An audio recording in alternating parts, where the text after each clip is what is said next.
अपना radio 96.9 FM. अपना बस अपना।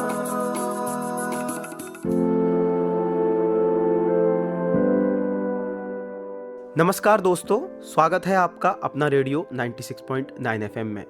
मैं हूं आईआईएमसी के रेडियो एंड टेलीविज़न डिपार्टमेंट का छात्र जयवीर। स्वागत है आपका हमारे खास कार्यक्रम सड़क हादसों में जीवन रक्षक प्राथमिक कदम। दोस्तों, हर साल हमारे देश में हजारों सड़क हादसे होते हैं और इन हादसों में कई बार चोटें इतनी गंभीर होती हैं कि समय पर सही कदम न उठाने से जान चली जाती है। यह माह हमें संकल्प देता है कि हम सड़क पर सुरक्षित रहें और दूसरों को भी सुरक्षित रखें। इसी क्रम में आज हमारे साथ हैं डॉक्टर नितिशा गोयल, न्यूरोलॉजिस्ट, पारस अस्पताल, गुरुग्राम। डॉक्टर से हम जानेंगे कि सड़क हादसों में कौन कौन सी चोटें गंभीर होती हैं और जान बचाने के लिए प्राथमिक कदम क्या होने चाहिए।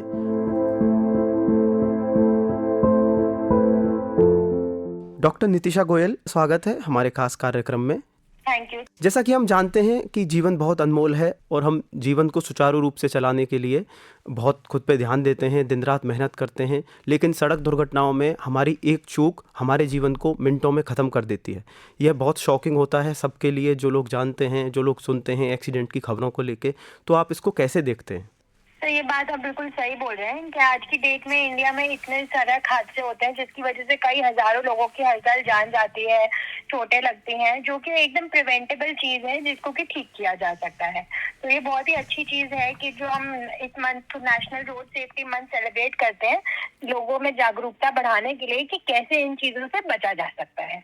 कभी कभी हम एक्सीडेंट देखते हैं, सड़कों पे एक्सीडेंट होते हैं, लोग इकट्ठा हो जाते हैं, एक दूसरे की शक्लें देखते हैं, कोई व्यक्ति कोई एक्शन नहीं लेता, कोई एक आध व्यक्ति लेता है, कुछ लोग डरते भी हैं, कुछ लोगों को पता भी नहीं है। तो प्राथमिक चीज़, पहली चीज़ क्या होनी चाहिए एक जिम्मेदार नागरिक के रूप में जो हम कर सकें घायलों के लिए, जो व्यक्ति एक्सीडेंट में घायल हुए हैं?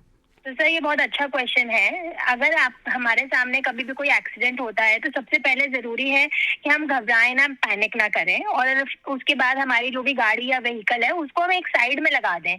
ऐसे नहीं कि हमने एक्सीडेंट देखने के लिए गाड़ी बीच में लगा दी और ट्रैफिक को ब्लॉक कर दिया है। तो गाड़ी को साइड में लगा के बिना पैनिक करे जाए एक्सीडेंट साइड पे, देखें कि क्या है। पहले आप इंश्योर करें कि अगर वहाँ पे कोई फायर है, आग है, कोई फ्यूल वगैरह लीक हो रहा है तो उस सिचुएशन में एकदम से मत कूद जाइए। इंश्योर करें कि आप सेफ हैं और फिर अपनी सेफ्टी के साथ ही एक्सीडेंट सीन पे जाइए। वहाँ पे जाके आप सबसे पहले इमरजेंसी सर्विसेज को इन्फॉर्म करिए, क्योंकि एक प्रोफेशनल हेल्प तो हमें चाहिए ही होती है। और अगर हम फर्स्ट एड में ट्रेंड हैं और हम कुछ फर्स्ट एड दे सकते हैं तो कोशिश करें कि अगर कोई फंसा हुआ है किसी व्हीकल के अंदर, हम उनको निकाल सकते हैं तो उनको आराम से निकालें। और अगर कोई उनकी कोई कपड़ा है या कोई चीज है जो उनका सांस रोक रहा है या दम घोट रहा है तो उस चीजों को हटा दें। कहीं से कोई ब्लीडिंग वगैरह हो रही है, खून बह रहा है तो उसको रोकें। और अगर कोई लोग बस फालतू में खड़े हैं और सिर्फ देख रहे हैं या फोटो खींच रहे हैं, वीडियो वगैरह बना रहे हैं, तो ऐसे लोगों को हमारी सलाह है कि प्लीज ऐसा ना करें। अगर आप कुछ हेल्प कर सकते हैं, कंट्रीब्यूट कर सकते हैं तो वहाँ पे खड़े रहिए, अदरवाइज रास्ता खाली करिए और प्रोफेशनल हेल्प को आने दीजिए। और जो लोग एक्चुअली जानते हैं क्या करना है उस सीन में, उनको रहने दीजिए। जी डॉक्टर, जैसा कि हम जानते हैं कि सड़क पर जब दुर्घटनाएं होती हैं तो सबसे गंभीर चोटें हमारे सिर में लगती हैं। सिर में जो चोटें लगती हैं उनमें ज़्यादातर लोगों की जान चली जाती है। तो सिर की सुरक्षा के लिए, सिर की चोटों के लिए हमें किन किन बातों का ध्यान रखना चाहिए? ये बिल्कुल सही बोल रहे हैं आप। जो सिर की चोटें होती हैं अक्सर वो कई केसेस में जानलेवा भी हो सकती है, हमेशा नहीं लेकिन हाँ जी काफी केसेस में हो सकती हैं। तो ये जो सिर की चोटें होती हैं इसमें कोई सिर का फ्रैक्चर हो सकता है, सिर के अंदर कोई ब्लीडिंग वगैरह हो सकती है, सिर के अंदर कभी कभी एकदम से आंख में कोई इंजरी हो सकती है जिसकी वजह से दिक्कत बन सकती है। और सिर से हमारे क्योंकि पूरा बॉडी का नियंत्रण होता है, सांस लेने की प्रक्रिया, खून चलने की प्रक्रिया, हमारा सोच विचार, पूरी बॉडी का कंट्रोल होता है। तो कई बार चोट लगने की वजह से एकदम से ये सारे फंक्शंस रुक सकते हैं और ये जानलेवा हो सकता है। तो इसके लिए सबसे इम्पोर्टेंट यही है कि अगर आप टू व्हीलर पे जा रहे हैं तो हेलमेट हमेशा लगा के जाएं, ये बहुत जरूरी है। बाकी आप गाड़ी में हैं या अगर आप पैदल जा रहे हैं और तब भी एक्सीडेंट हुआ है तो उसमें आप ज्यादा कुछ कर नहीं सकते, वो तो फिर जैसा एक्सीडेंट होगा उसके मुताबिक ही चोट होगी। लेकिन हाँ, अगर आपके सामने किसी को ऐसे लग रहा है कि सिर में चोट लगी है एक्सीडेंट के दौरान, तो उनका सबसे इम्पोर्टेंट होता है कि हम सिर या गर्दन को ना हिलाएं, क्योंकि जब चोट लगी होती है तो सिर या गर्दन हिलाने से कोई छोटा फ्रैक्चर या कोई नसें एकदम से दब सकती हैं, जिसकी वजह से दिक्कत बढ़ सकती है। हाँ मैम, कई और बार क्या होता है कि लोग बेहोश हो जाते हैं जब सड़क की चोट लगती है, तो लोग बेहोश हो हाँ जाते हैं। जी, उस बिल्कुल। स्थिति में हम क्या कर सकते हैं? सर बेहोश अगर कोई हो जाता है तो उस स्थिति में सबसे इम्पोर्टेंट है कि एक तो हम उनको ना राइट या लेफ्ट करवट में लिटा दें, क्योंकि जब कोई इंसान बेहोश होता है तो गले में, मुंह में सिक्रीशन या थूक वगैरह इकट्ठा होता है। तो वो अगर हम सीधे लेटे हुए हैं, फ्लैट लेटे हुए हैं, तो वो हमारे सिक्रीशन जो है वो सांस की नलकी में जाके सांस को रोक सकती हैं। अगर हम किसी को राइट या लेफ्ट करवट में लिटा देते हैं तो वो जो सिक्रीशन या थूक है वो साइड में इकट्ठा हो जाएगा गाल के अंदर और बाहर निकल जाएगा मुंह से। और दूसरी चीज कि कुछ भी मुंह से देने की कोशिश ना करें, कि मतलब कुछ भी पानी, खाना कुछ देने की कोशिश ना करें, क्योंकि अगर किसी को होश बराबर से नहीं है और हम कुछ मुंह से दे रहे हैं तो अगेन वो सांस पे अटैक कर सकता है, तो इसलिए हमें नहीं देना है। कोशिश करें कि उनके हेड और नेक को स्टेबल रखें, ज्यादा हिलाएं डुलाएं ना। और कोई अगर ब्लीडिंग हो रही है, कहीं से खून आ रहा है, तो उसको रोकें। तो उसके लिए सबसे अच्छा चीज है कि कोई भी हमारे पास कपड़ा है तो कपड़े से दबा दें, और अगर वो कपड़ा पूरा खून से भर जाता है तो दूसरा कपड़ा उसके ऊपर लगा दें। और अगर उनके हाथ पैर ठंडे हो रहे हैं तो कोई कपड़ा उनको अड़ा दें। और ये सबसे इम्पोर्टेंट चीजें होती हैं सिर की चोट में। किसी स्थिति में जिसमें सिर में चोट लगी है और ब्लड नहीं आता है, लोग समझते हैं कि हम सही हैं, हमें कोई समस्या नहीं है, वो डॉक्टर की कंसल्टेशन भी नहीं लेते, तो उस स्थिति में आप क्या सुझाव देना चाहेंगी लोगों को? कई बार इंटरनल ब्लीडिंग हो रही होती है जो कि बाहर हमारे नहीं आएगी, एटलीस्ट तुरंत नहीं आएगी, या हो सकता है उस टाइम पे बिल्कुल लगे कि बिल्कुल ठीक है या फिट है, लेकिन कुछ टाइम बाद वो जो अंदरूनी ब्लीडिंग हो रही है उसकी वजह से सिम्टम या लक्षण आने लगते हैं। तो अगर किसी भी प्रकार का कोई एक्सीडेंट हुआ है तो उसमें जरूरी है कि आप एक बार डॉक्टर के पास जरूर विजिट करें, क्योंकि वो डॉक्टर एक बार चेक करके असेस कर लेंगे कि कुछ स्कैन या टेस्टिंग करने की जरूरत है या कुछ डेंजरस है। कुछ कई चीजें जो होती हैं कि हम पेशेंट को चेक करने में हमें तुरंत दिखती है कि दिक्कत है, लेकिन पेशेंट को अभी वो दिक्कत दिखने नहीं लगी है, वो हो सकता है 2 दिन बाद या 2 घंटे बाद दिखे। तो ऐसे केसेस में बहुत जरूरी है कि चाहे एक्सटर्नल यानी कि बाहरी कोई चोट हो या ना हो, हमें अंदर की चोट जरूर असेस करानी चाहिए। हादसों के बाद जैसे हम एम्बुलेंस को तुरंत कॉल करते हैं, तो उस कॉल के दौरान हमें एम्बुलेंस, जो भी व्यक्ति वहाँ कॉल अटेंड कर रहा है, उसको क्या क्या जरूरी जानकारी हमें देनी चाहिए? अगर एम्बुलेंस को इन्फॉर्म कर रहे हैं तो सबसे इम्पोर्टेंट तो यही है कि एक्सीडेंट कहाँ हुआ है, कितने बजे हुआ है, वहाँ पे एक्सीडेंट किस प्रकार का हुआ है, कि मतलब गाड़ी से हुआ है, कोई 3 व्हीलर 2 व्हीलर, पैदल चलने वाले लोग, किस प्रकार का एक्सीडेंट है, क्योंकि उससे एक एक्सीडेंट की सीवियरिटी का समझ आता है। और अगर वहाँ पे कोई कितने लोग इंजर्ड हैं, कोई बेहोश तो नहीं है, किसी को सांस की कोई तकलीफ हो रही है, कोई उल्टियाँ कर रहा है, मतलब जो चीज आपको दिख रही है ये सब बताना बहुत जरूरी है। और अगर आपको लग रहा है कि कोई आग वगैरह लगने का डेंजर है, वहाँ पे कोई आग लगी हुई है या कोई पेट्रोल वगैरह बह रहा है, तो ये चीज भी जरूर उस टाइम पर स्पेसिफाई करें एम्बुलेंस को। और अगर आपके आसपास कोई ट्रैफिक वाली सिचुएशन हो गई है तो वो भी एम्बुलेंस को प्रॉपर्ली अपडेट करें।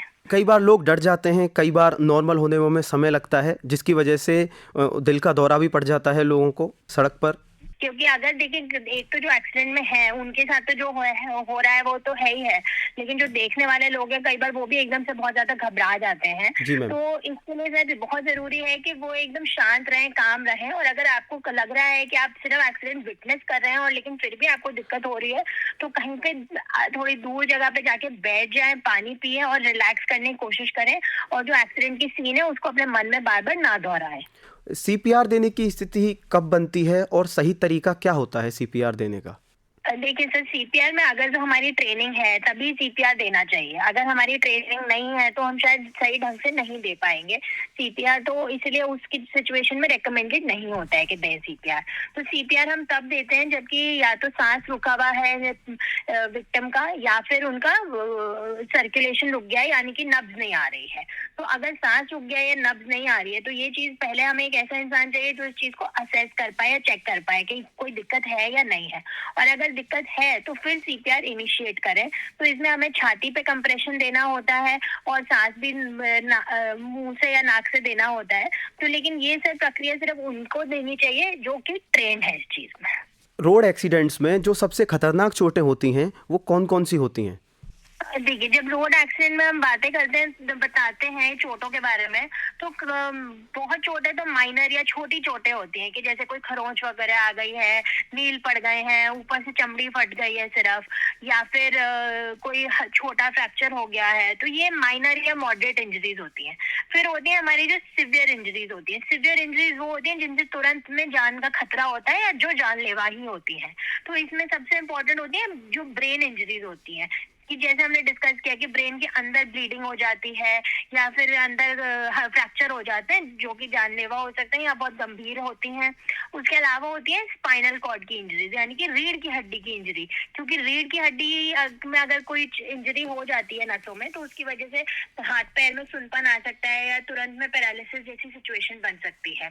फिर होती हैं जो कि इंटरनल हमारे अंदरूनी अंगों की इंजरीज होती है, जैसे कि हमारी छाती में हमारे फेफड़े हो गए, हमारा दिल हो गया, कि कोई हमारी पसली टूट गई है, फेफड़े में घुस गई है, या कोई भारी चीज हमारे फेफड़े में या दिल में घुस गई है जिसकी वजह से सांस रुक गया है, या हमारा खून का संचालन रुक गया है शरीर में, या हमारा लिवर जिसे कि जिगर बोलते हैं, या स्प्लीन यानी कि तिल्ली या किडनी में कोई दिक्कत आ जाती है एक्सीडेंट की वजह से, या शरीर की जो बड़ी नसें होती हैं, खून की नसें जो कि छाती और पेट में जा रही होती हैं, उनमें कोई भी चोट लग जाए या कोई पंक्चर हो जाए, तो वो चीजें होती हैं सीरियस इंजरीज, क्योंकि ये इंजरीज जो होती हैं ये तुरंत में जान पे खतरा बना देती हैं।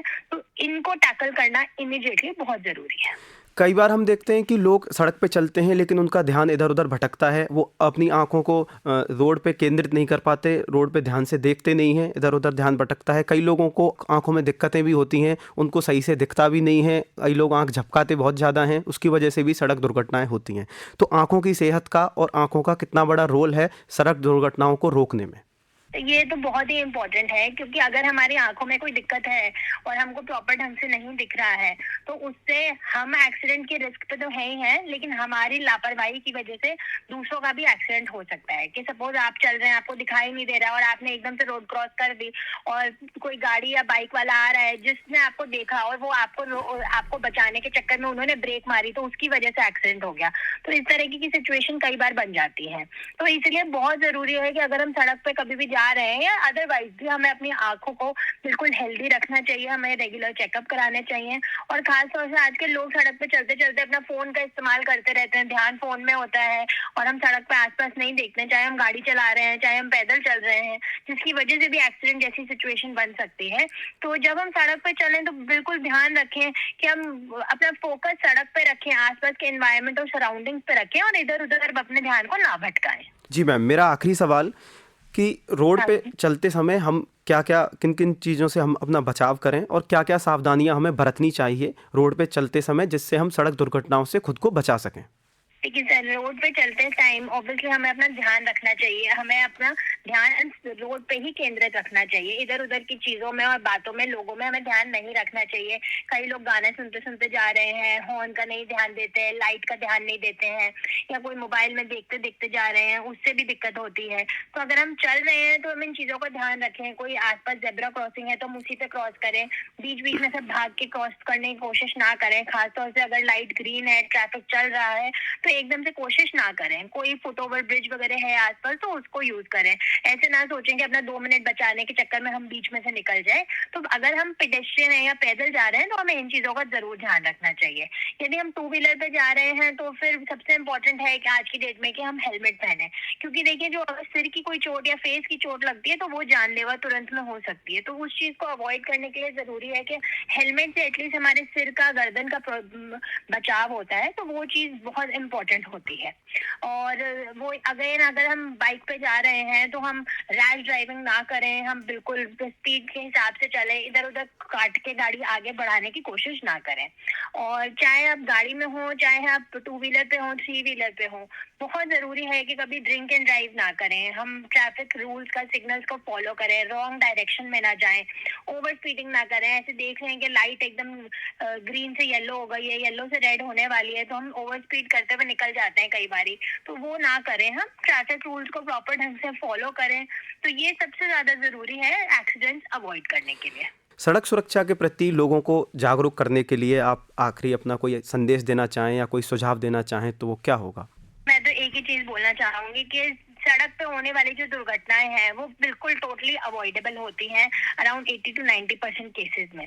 तो अगर हम जागरूक बने, हम जिम्मेदार बने और अपने आसपास के लोगों को भी इस चीज की इम्पोर्टेंस या महत्वता बताएंगे तो उससे बहुत हम डिफरेंस कर सकते हैं और हम भी सेफ रहेंगे, हमारे आसपास के लोग भी सेफ रहेंगे। तो stay safe and drive responsibly, that is my only message. Doctor Nitisha Goyal, आप हमारे साथ जुड़ी, आपका बहुत बहुत धन्यवाद हमारे कार्यक्रम से जुड़ने के लिए। Thank you sir, thank you मुझे इनवाइट करने के लिए। दोस्तों, हमने आज जाना कि सड़क हादसों में सही समय पर सही कदम उठाना कितना जरूरी है। फर्स्ट एड का ज्ञान न केवल हमारे लिए बल्कि दूसरों की जान बचाने के लिए भी महत्वपूर्ण है। हमारी अपील है कि सड़क हादसों में हमेशा सावधानी बरतें और सुरक्षित रहें। मिलते हैं अगले कार्यक्रम में, तब तक के लिए सुनते रहिए अपना रेडियो 96.9 FM। मुझे यानी जयवीर को दीजिए अनुमति। नमस्कार।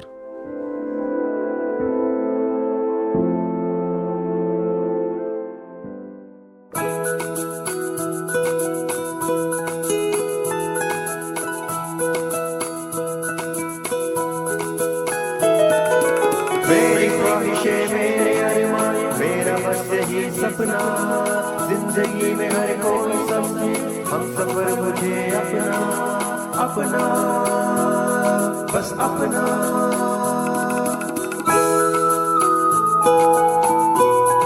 अपना रेडियो 96.9 FM। अपना, बस अपना।